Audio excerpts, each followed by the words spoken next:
8ನೇ ತರಗತಿ ವಿದ್ಯಾರ್ಥಿಗಳಿಗೆ ಸ್ವಾಗತ. ಈಗ ನಿಮ್ಮ ಹಕ್ಕಿಗಳು ಎನ್ನುವಂತಹ ಪದ್ಯದ ಕವಿ ಪರಿಚಯ, ಪ್ರಶ್ನೋತ್ತರಗಳು, ಭಾಷಾಭ್ಯಾಸ ಎಲ್ಲವನ್ನು ನೋಡೋಣ. ನೋಡಿ, ಸಿದ್ಧಲಿಂಗಯ್ಯನವರು ಇದನ್ನು ಬರೆದಿದ್ದಾರೆ. ಅವರ ಕಾಲ 1954.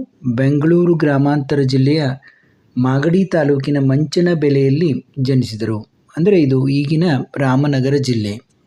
ಕಾಲ ಮತ್ತು ಸ್ಥಳವನ್ನು ನೆನಪಿನಲ್ಲಿಡಿ. ಇನ್ನು ಕೃತಿಗಳು: ಇವರು ಮೆರವಣಿಗೆ, ಹೊಲೆ ಮಾದಿಗರ ಹಾಡು, ಸಾವಿರಾರು ನದಿಗಳು, ಕಪ್ಪು ಕಾಡಿನ ನಾಡು. ನೋಡಿ, ಮೆರವಣಿಗೆ ಅನ್ನೋದು 2 ಸರಿ ಬಂದಿದೆ.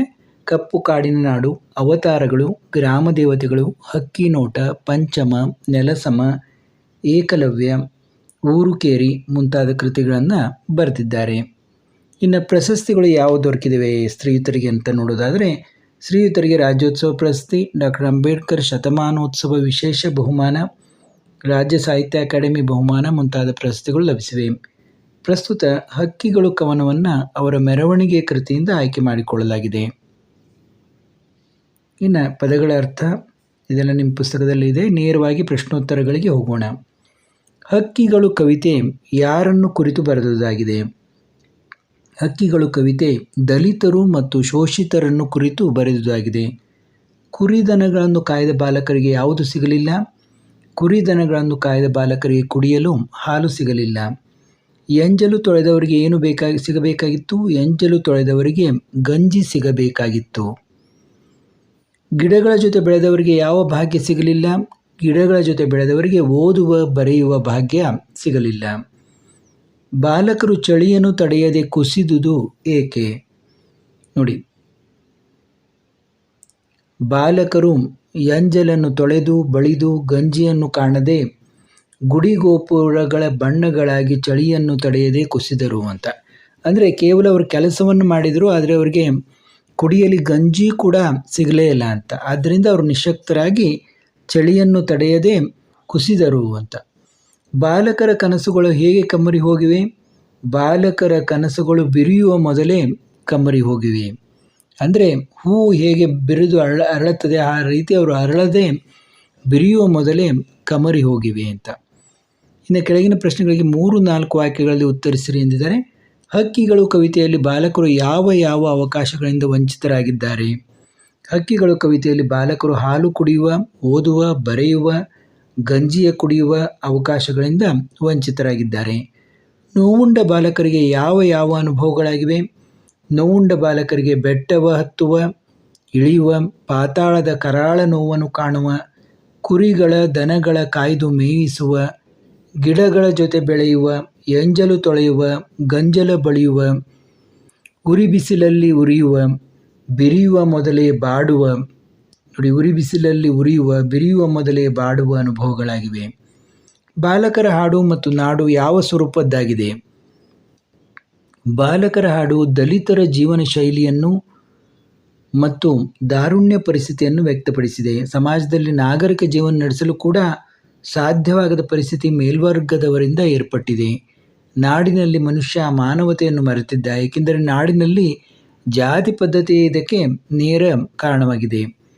ಬಾಲಕರದು ನೋವಿನ ಹಾಡು, ಕತ್ತಲ ನಾಡು ಎಂದು ಕವಿ ಏಕೆ ಕರೆದಿದ್ದಾರೆ?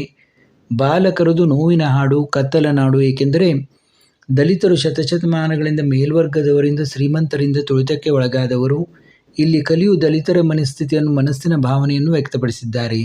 ಬಾಲಕರ ಮುಖೇನ ಕವಿ ಸಿದ್ಧಲಿಂಗಯ್ಯನವರು ದಲಿತರು ಸಮಾಜದ ಮುಖ್ಯವಾಹಿನಿಗೆ ಬರುವಲ್ಲಿನ ಅಡೆತಡೆಗಳನ್ನು ವಿವರಿಸಿದ್ದಾರೆ. ಆ ಪ್ರಯತ್ನದಲ್ಲಿ ವಿಫಲತೆಯನ್ನು ಕತ್ತಲಿಗೆ ಹೋಲಿಸಿದ್ದಾರೆ. ಕತ್ತಲಿನಲ್ಲಿನ ಬೆಳಕನ್ನು ಹುಡುಕುವ ಬಾಲಕರೆಂದು ಕರೆದಿದ್ದಾರೆ. ಸಮಾಜದಲ್ಲಿನ ದಲಿತರ ತುಳಿತವನ್ನು ನೇರವಾಗಿ ಪದ್ಯದ ಮುಖೇನ ಹೊರಹಾಕಿದ್ದಾರೆ. ಇನ್ನು ಹಕ್ಕಿಗಳು ಕವಿತೆಯಲ್ಲಿ ವ್ಯಕ್ತಗೊಂಡಿರುವ ಕವಿಯ ಭಾವನೆಗಳೇನು ಅಂತ ಪ್ರಶ್ನೆ ನೋಡಿ. ಶತಶತಮಾನಗಳಿಂದ ಶೋಷಣೆ, ಅನ್ಯಾಯ, ಅವಮಾನ, ನಿರ್ಲಕ್ಷ್ಯ ಹಾಗೂ ತುಳಿತಕ್ಕೆ ಒಳಗಾಗಿದ್ದಾರೆ. ಯಾರು? ದಲಿತರು. ಈ ರೀತಿ ತುಳಿತಕ್ಕೆ ಒಳಗಾದವರು ಎಲ್ಲರಂತೆ ಬದುಕಬೇಕು, ಸಮಾಜದಲ್ಲಿನ ಎಲ್ಲ ಸವಲತ್ತುಗಳು ಅವರಿಗೆ ಸಿಗಬೇಕು ಎಂದಿದ್ದಾರೆ. ಹಾಲು ಕುಡಿಯುವ ಆಗಬೇಕದು. ಹಾಲು ಕುಡಿಯುವ, ಓದುವ, ಬರೆಯುವ, ಗಂಜಿಯ ಕುಡಿಯುವ, ಎಂದೂ ಬಾಡದಿರುವ ಕನಸುಗಳ ನನಸು ಮಾಡುವ, ಹೊತ್ತು ದಿಕ್ಕನ್ನು ಅರಿವ, ಬೆಳಕನ್ನು ಕಾಣುವ ಪರಿಸ್ಥಿತಿ ನನ್ನ ಜನಗಳಾದ ದಲಿತರಿಗೆ ಸಿಗಬೇಕು ಎಂಬ ಅನಿವಾರ್ಯತೆಯನ್ನು ಹೊರಹಾಕಿದ್ದಾರೆ.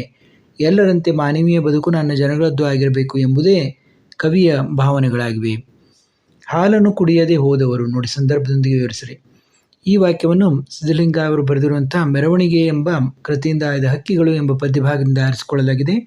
ಈ ಮಾತನ್ನು ಕವಿ ಹೇಳಿದ್ದಾರೆ. ಹಾಲು ಕೊಡುವ ಹಸುಗಳ ಜೊತೆಯಲ್ಲಿಯೇ ಇದ್ದು ಅವುಗಳ ಮೇಯಿಸಿ ಗಂಜಲ ತೊಳೆದು ಎಂಜಲ ಬಳಿದರೂ ಕೂಡ ನನ್ನ ಜನಗಳು ಹಾಲು ಕುಡಿಯದೇ ಹೋದವರು ಎಂದು ತಿಳಿಸುವ ಸಂದರ್ಭದಲ್ಲಿ ಈ ಮೇಲಿನ ಮಾತು ಬಂದಿದೆ. ಗಂಜಿಯ ಕಾಣದೆ ದುಡಿದವರು. ನೋಡಿ, ಈ ವಾಕ್ಯವನ್ನು ಸಿದ್ಧಲಿಂಗ ಅವರು ಬರೆದಿರುವಂಥ ಮೆರವಣಿಗೆ ಎಂಬ ಕೃತಿಯಿಂದ ಆಯ್ದ ಹಕ್ಕಿಗಳು ಎಂಬ ಪದ್ಯಭಾಗದಿಂದ ಆರಿಸಿಕೊಳ್ಳಲಾಗಿದೆ. ಇದನ್ನು ಎಲ್ಲ ಸಂದರ್ಭ ಇದಕ್ಕೂ ಬರೀಬೇಕು ನೀವು. ಈ ಮಾತನ್ನು ಕವಿ ಹೇಳಿದ್ದಾರೆ. ಇನ್ನು ಸಂದರ್ಭ: ದಲಿತರು ಪ್ರತಿದಿನ ಊಟದ ಎಲೆಯನ್ನು ಸ್ವಚ್ಛಗೊಳಿಸಿದರು, ಗಂಜಲವನ್ನೇ ಬಳಿದರು, ಹಸಿವಾದಾಗ ಕುಡಿಯುವ ಗಂಜಿಗೂ ಕಷ್ಟಪಡಬೇಕು ಎಂದು ತಿಳಿಸುವ ಸಂದರ್ಭದಲ್ಲಿ ಈ ಮೇಲಿನ ಮಾತು ಬಂದಿದೆ. ಇನ್ನು ಆಯ್ಕೆ ನೋಡಿ, ಕಮರುವ ಬಣ್ಣದ ಕನಸುಗಳು. ಈ ವಾಕ್ಯವನ್ನು ಸಿದ್ಧಲಿಂಗ ಅವರು ಬರೆದಿರುವಂಥ ಮೆರವಣಿಗೆ ಎಂಬ ಕೃತಿಯಿಂದ ಆಯ್ದ ಹಕ್ಕಿಗಳು ಎಂಬ ಪದ್ಯಭಾಗದಿಂದ ಆರಿಸಿಕೊಳ್ಳಲಾಗಿದೆ. ಸಂದರ್ಭ: ಈ ಮಾತನ್ನು ಕವಿ ಹೇಳಿದ್ದಾರೆ. ಶೋಷಿತ ವರ್ಗದವರು ಎಲ್ಲರಂತೆ ತಾವುಗಳು ಬಣ್ಣ ಬಣ್ಣದ ಕನಸುಗಳನ್ನು ಕಟ್ಟಿಕೊಂಡವರು, ಆದರೆ ಆ ಕನಸು ನನಸಾಗುವ ಮೊದಲೇ ಕಮರಿ ಹೋಗುತ್ತವೆ ಎಂದು ತಿಳಿಸುವ ಸಂದರ್ಭದಲ್ಲಿ ಈ ಮೇಲಿನ ಮಾತು ಬಂದಿದೆ. ಬೆಳಕನ್ನು ಅರಸುವ ಹಕ್ಕಿಗಳು. ಈ ವಾಕ್ಯವನ್ನು ಬರೆಯಿರಿ. ಸಂದರ್ಭ: ಈ ಮಾತನ್ನು ಕವಿ ಹೇಳಿದ್ದಾರೆ. ಗೊತ್ತು ಗುರಿ ಇಲ್ಲದ ದಲಿತರು ಸದಾಕಾಲ ಕವಲು ದಾರಿಯಲ್ಲಿ ಪ್ರಯಾಣ ಮಾಡುತ್ತಾರೆ. ಆ ಕತ್ತಲ ದಾರಿಯ ಬೆಳಕು ತಮ್ಮ ಜೀವನದಲ್ಲೂ ಮೂಡಿ ಬರುವುದೇನೋ ಎಂಬ ಆಶಾಭಾವನೆ ಉಳ್ಳವರಾಗಿದ್ದಾರೆ ಎಂದು ಹೇಳುವ ಸಂದರ್ಭದಲ್ಲಿ ಈ ಮೇಲಿನ ಮಾತು ಬಂದಿದೆ. ಇನ್ನು ಭಾಷಾಭ್ಯಾಸ ನೋಡಿ. ಕೆಳಗಿನ ಪದಗಳಿಗೆ ವಿರುದ್ಧಾರ್ಥಕ ಪದಗಳನ್ನು ಬರೆಯಿರಿ. ಇಳಿ ಹತ್ತು, ಕತ್ತಲು ಬೆಳಕು, ಕನಸು ನನಸು, ಕಮರು ಅರಳು. ಹಕ್ಕಿಗಳು ಕವಿತೆಯಲ್ಲಿ ಬಳಕೆಯಾಗಿರುವ ಕ್ರಿಯಾಪದಗಳನ್ನು ಪಟ್ಟಿ ಮಾಡಿರಿ ಎಂದಿದ್ದಾರೆ. ಹತ್ತಿ, ಇಳಿ, ಕಾಯ್ದು, ಮೇಯಿಸಿ, ಕುಸಿದು, ಬಾಡಿ, ದುಡಿ, ಕಮರು. ಯಾವುದೇ ಒಂದು ಪದಕ್ಕೆ ಗಳು ಮತ್ತು ಆರು ಪ್ರತ್ಯಯ ಸೇರಿದಾಗ ಬಹುವಚನ ರೂಪ ಪಡೆಯುತ್ತವೆ. ಅಂಥ ಪದಗಳನ್ನು ಹಕ್ಕಿಗಳು ಕವಿತೆಯಿಂದ ಆರಿಸಿ ಬರೆಯಿರಿ. ಗಳು ಪ್ರತ್ಯಯದ ಪದಗಳು, ಅರು ಪ್ರತ್ಯಯದ ಪದಗಳು. ನಾವುಗಳು, ಹೋದವರು. ನೋಡು, ನಾವುಗಳು, ಹೋದವರು, ಕುಸಿದವರು, ಹಕ್ಕಿಗಳು, ಪಯಣಿಗರು, ಬೆಳೆದವರು, ಕನಸುಗಳು, ದುಡಿದವರು, ಹೂವುಗಳು. ಈ ಕೆಳಗಿನ ಪದ್ಯದ ಭಾವಾರ್ಥ ಬರೆಯಿರಿ ಎಂದಿದ್ದಾರೆ. ಕುರಿಗಳ ಕಾಯ್ದ ದನಗಳ ಮೇಯಿಸಿ ಹಾಲನ್ನು ಕುಡಿಯದೆ ಹೋದವರು, ಓದುವ ಬರೆಯುವ ಭಾಗ್ಯವು ಸಿಗದೆ ಗಿಡಗಳ ಜೊತೆಯಲ್ಲಿ ಬೆಳೆದವರು. ನೋಡಿ, ಶತಶತಮಾನಗಳಿಂದ ಶೋಷಣೆ, ಅನ್ಯಾಯ, ಅವಮಾನ, ನಿರ್ಲಕ್ಷ್ಯ ಹಾಗೂ ತೊಳೆತಕ್ಕೆ ಒಳಗಾಗಿದ್ದಾರೆ. ಕುರಿ ದನಗಳ ಕಾಯ್ದು ಮೇಯಿಸುವ, ಹಾಲು ಕೊಡುವ ಹಸುಗಳ ಜೊತೆಯಲ್ಲಿಯೇ ಇದ್ದು ನನ್ನ ಜನಗಳು ಹಾಲು ಕುಡಿಯದೇ ಹೋದರು, ಓದುವ ಬರೆಯುವ ಭಾಗ್ಯವು ಸಿಗದೆ ಗಿಡಗಳ ಜೊತೆಯಲ್ಲಿ ಬೆಳೆದವರಾಗಿದ್ದಾರೆ. ಇಲ್ಲಿ ಕವಿಯು ದಲಿತರ ಮನಸ್ಥಿತಿಯನ್ನು, ಮನಸ್ಸಿನ ಭಾವನೆಯನ್ನು ವ್ಯಕ್ತಪಡಿಸಿದ್ದಾರೆ. ಬಾಲಕರ ಮುಖೇನ ಸಿದ್ಧಲಿಂಗಯ್ಯನವರು ದಲಿತರ ಸಮಾಜದ ಮುಖ್ಯ ವಾಹಿನಿಗೆ ಬರುವಲ್ಲಿನ ಅಡೆತಡೆಗಳನ್ನು ವಿವರಿಸಿದ್ದಾರೆ. ಎಂಜಲು ತೊಳೆದು ಗಂಜಲ ಬಳಿದು ಗಂಜಿಯ ಕಾಣದೆ ದುಡಿದವರು, ಕುಡಿಗೋಪುರದ ಬಣ್ಣಗಳಾಗಿ ಚಳಿಯನ್ನು ತೊಡೆಯದೆ ಕುಸಿದವರು. ಬಾಲಕರ ಹಾಡು ದಲಿತರ ಜೀವನ ಶೈಲಿಯನ್ನು ಮತ್ತು ದಾರುಣ ಪರಿಸ್ಥಿತಿಯನ್ನು ವ್ಯಕ್ತಪಡಿಸಿದೆ. ದಲಿತ ವರ್ಗದ ಬಾಲಕರು ಎಂಜಲನ್ನು ತೊಳೆದು ಬಳಿದು ಗಂಜಿಯನ್ನು ಕಾಣದೆ ಗಂಜಿಯ ಕುಡಿಯುವ ಅವಕಾಶದಿಂದ ವಂಚಿತರಾಗಿದ್ದಾರೆ. ಗುಡಿಗೋಪುರಗಳ ಬಣ್ಣಗಳಾಗಿ ಚಳಿಯನ್ನು ತಡೆಯದೆ ಕುಸಿದರು. ಕವಿ ಸಮಾಜದಲ್ಲಿನ ದಲಿತರ ತೊಳೆಯುತ್ತವನ್ನು ನೇರವಾಗಿ ಪದ್ಯದ ಮುಖೇನ ಹೊರಹಾಕಿದ್ದಾರೆ. ನೋಡಿ, ಇಲ್ಲಿಗೆ ಈ ಪದ್ಯವನ್ನು ನೋಡಿದೆವು. ಮತ್ತೆ ಮುಂದಿನ ವಿಡಿಯೋದೊಂದಿಗೆ ಭೇಟಿಯಾಗೋಣ.